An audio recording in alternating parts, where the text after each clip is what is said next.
Okay, time for a new week of decks and games. We've got the last two Sea of Blood decks today, which is Targaryen and Tyrell. Today I'll be playing the Targaryen one. The deck I put together here is basically a burn kill stuff deck that has the Sea of Blood agenda because that seems pretty straightforward. And there actually is synergy with the agenda between these burn events and the fact that you can reduce the cost or just search them out using the agenda. Like if you even get one blood token, then you can do 1 gold, a dragon is no slave with the burn Daenerys during military challenges. That's actually pretty damn good. And then of course reducing it to 0 is just disgusting.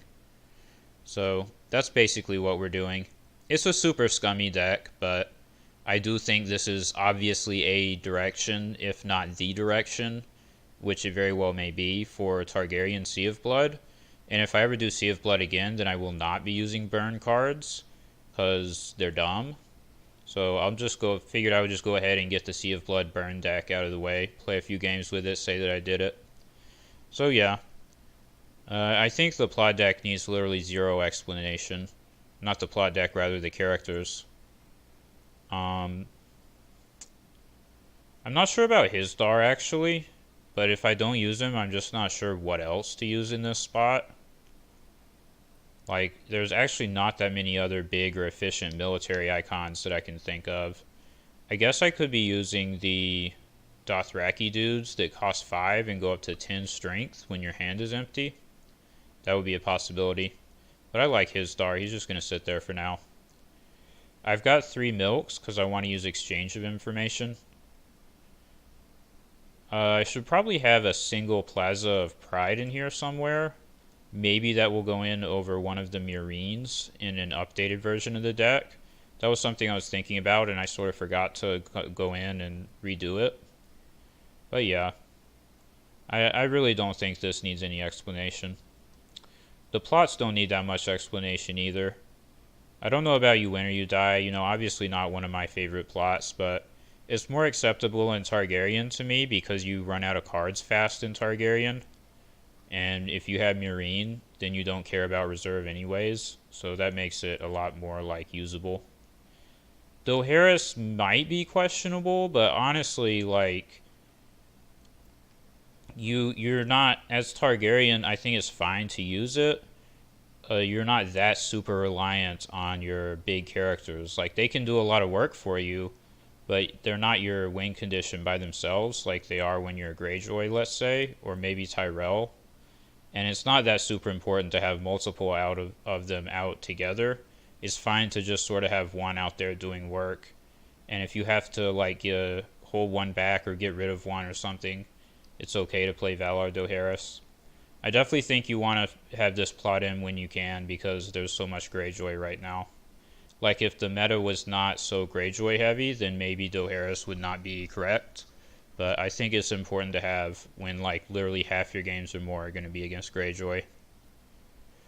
So yeah, let's go. I mean, maybe this opener should be peace and prosperity, but I don't know. Yeah, I think it's fine. I just don't. The locations and attachments just are not quite enough for peace and prosperity, in my opinion, for this deck.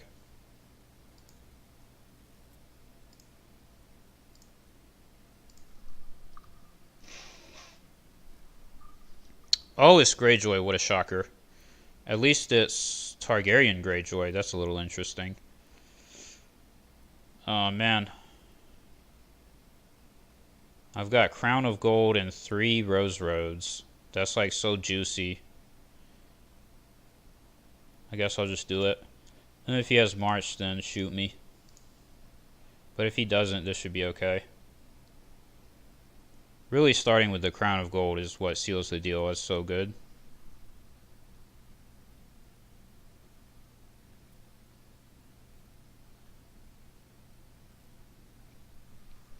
Oh no, that feels bad.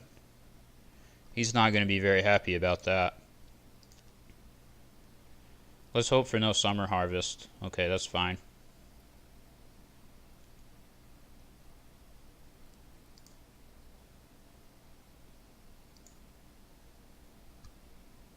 This is why we have Valar Dohaeris in the deck. Because if he uses his star, then he has, what, 15 gold plus any economy he marshals? So he's probably going to put out multiple, like, large characters to hit with the Dohaeris.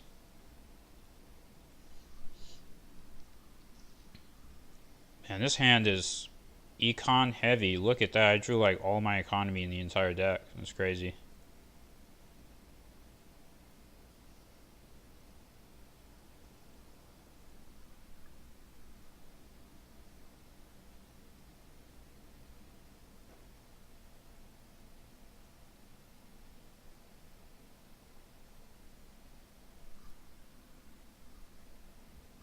Come on, marshal that Intimidate Euron with 4 strength. Please do it.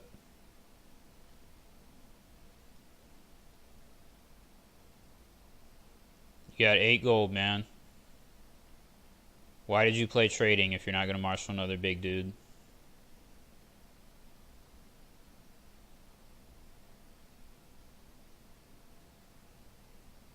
There it is. Okay, so 10 gold, goodness.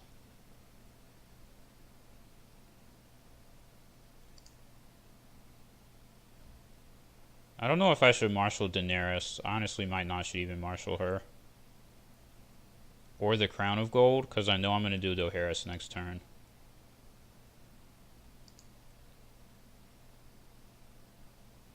Maybe I should have put out 1 copy of her, but I definitely wanted to have a duplicate whenever I marshal her because of, what is that card called? Valar Morghulis? I think this is fine.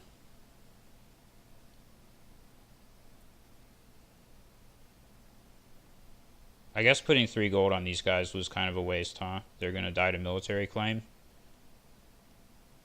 Maybe that was the reason to marshal Daenerys.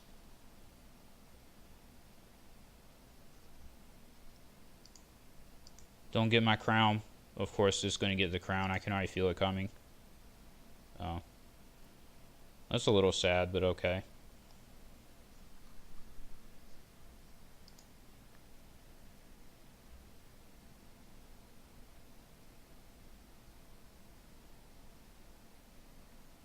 Wow, you're not going to do a military? Maybe he might be scared that I have Katho, actually. That's actually smart. Let's see.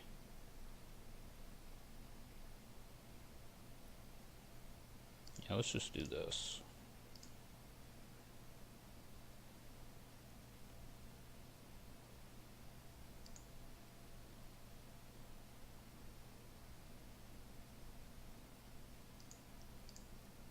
Well, that turn worked out very well for me.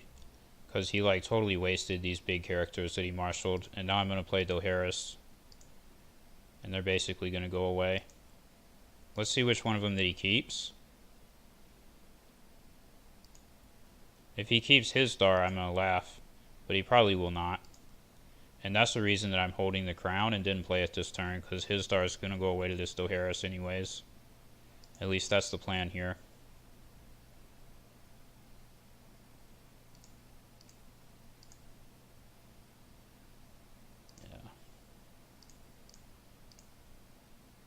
Like, why did you open with trading with the Pentoshi when you have this? Why do you not just open with Time of Plenty?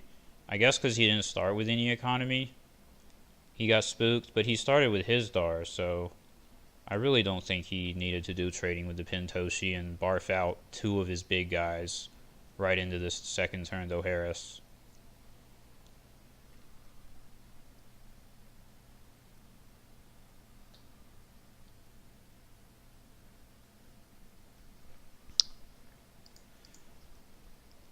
Give me an event. Come on.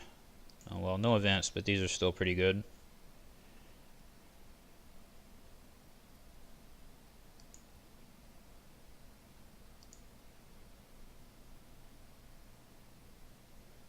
Do I milk this guy? I think I just crown him. It's pretty funny. Now what? Do I play Miss Sandy? Or just sit? I guess I might as well marshal Miss Andy, right? It feels a bit weird to actually marshal her normally. But that's just sort of where my hand is at. Uses the Drown God Fanatic to cancel that. That's actually pretty annoying. That's fine, that'll keep me from marshaling her. I want to hold on to 1 gold so I can do put to the sword. Or so I can have the threat of put to the sword. Obviously, if he just has some other big military icon, he might be able to stop it.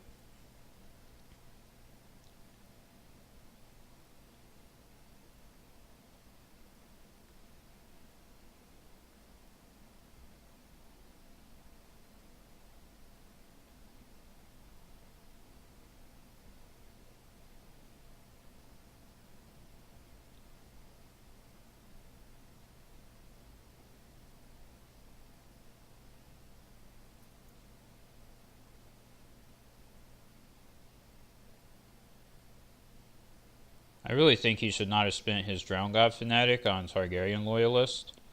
There's some way better abilities to cancel, like Aegon and Katho are the big ones, but also canceling like the Daenerys trigger that would kill Balon, for example, would have been pretty good.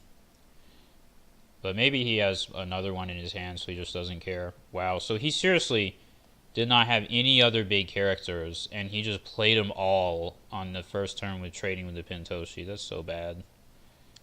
Not a very smart thing to do for the opponent, I would say. Now the question is, what does he have in his hand that could come down? It could be Quaith of the Shadow, so let's play around that. And just go all in.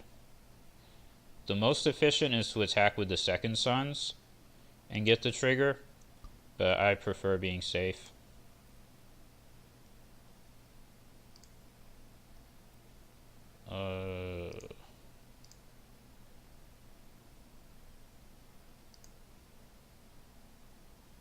Sure, let's still target him even though he has a crown on him. Why not? He just spent a Risen from the Sea. That's funny.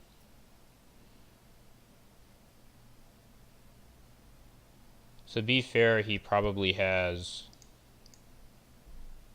what is it called? We Do Not Sow in his hand, so he can get rid of the crown.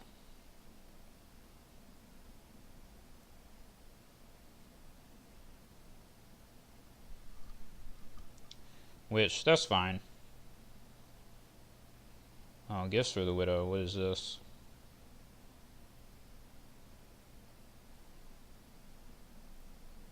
Okay, Queen's Guard Balon, sure. Seriously want to discard those last couple of cards, I'm not going to complain.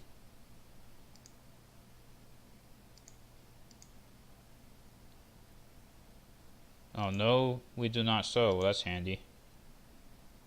That's interesting that he spent a Risen on a Crown of Gold Balon. Maybe he has Confiscation to get rid of it.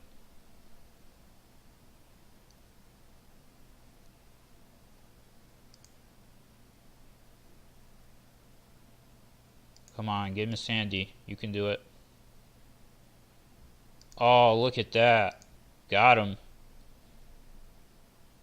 I knew that that would happen. That's why I didn't marshal Miss Sandy. I'm 300 IQ.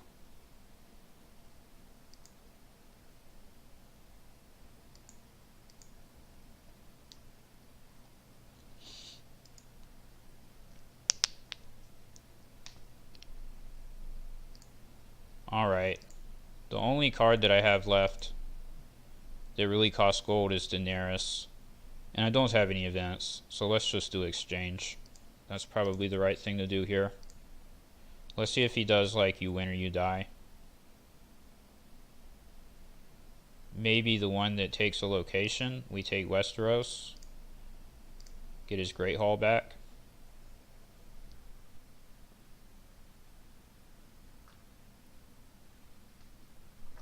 Counting coppers is respectable when you have Queen's Guard. Oh yeah, we got 4 cards. Hell yeah.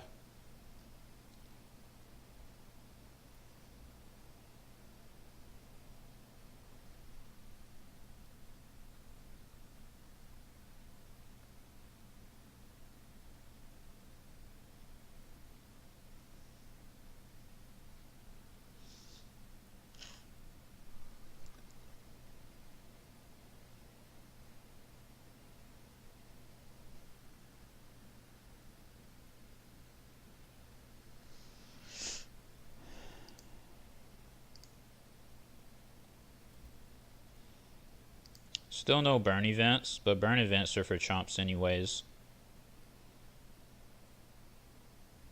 If I play his star, he's going to do Valar Morghulis, but he has one location and no saves in play. Maybe he has Arisen, but I'm still not that scared of a 3-strength Balon. So I'm fine with him doing Valar Morghulis, I think. Then I'm tempted to like just Marshal Viserion and not even trigger the his star.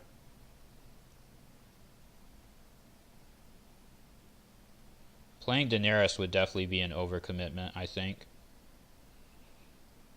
So yeah, let's just do this.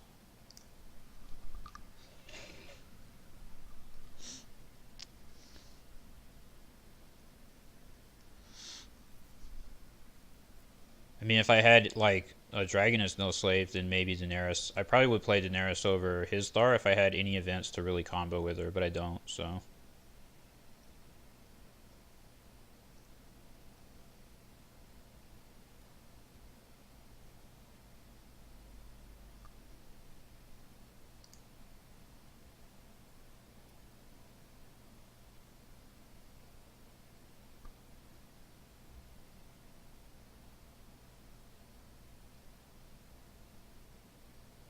I think the only way to guarantee an agenda trigger is to attack with both of these. Which is a little sad, but we can still do the second military with Viserion. Okay, that works. Got him, I guess.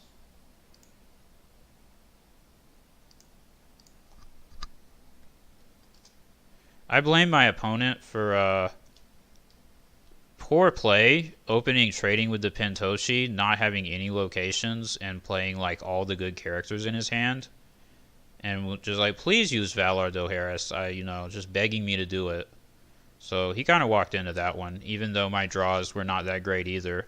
I just didn't need him because he screwed himself so hard.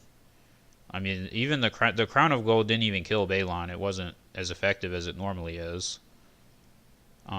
Yeah, I think that's about all there is to say. Normally I might try to play another game, but this is a Targaryen Sea of Blood. It's one of the most degenerate decks that there is. So I think it's fine to just leave it here. I'm not particularly excited about playing more games with it.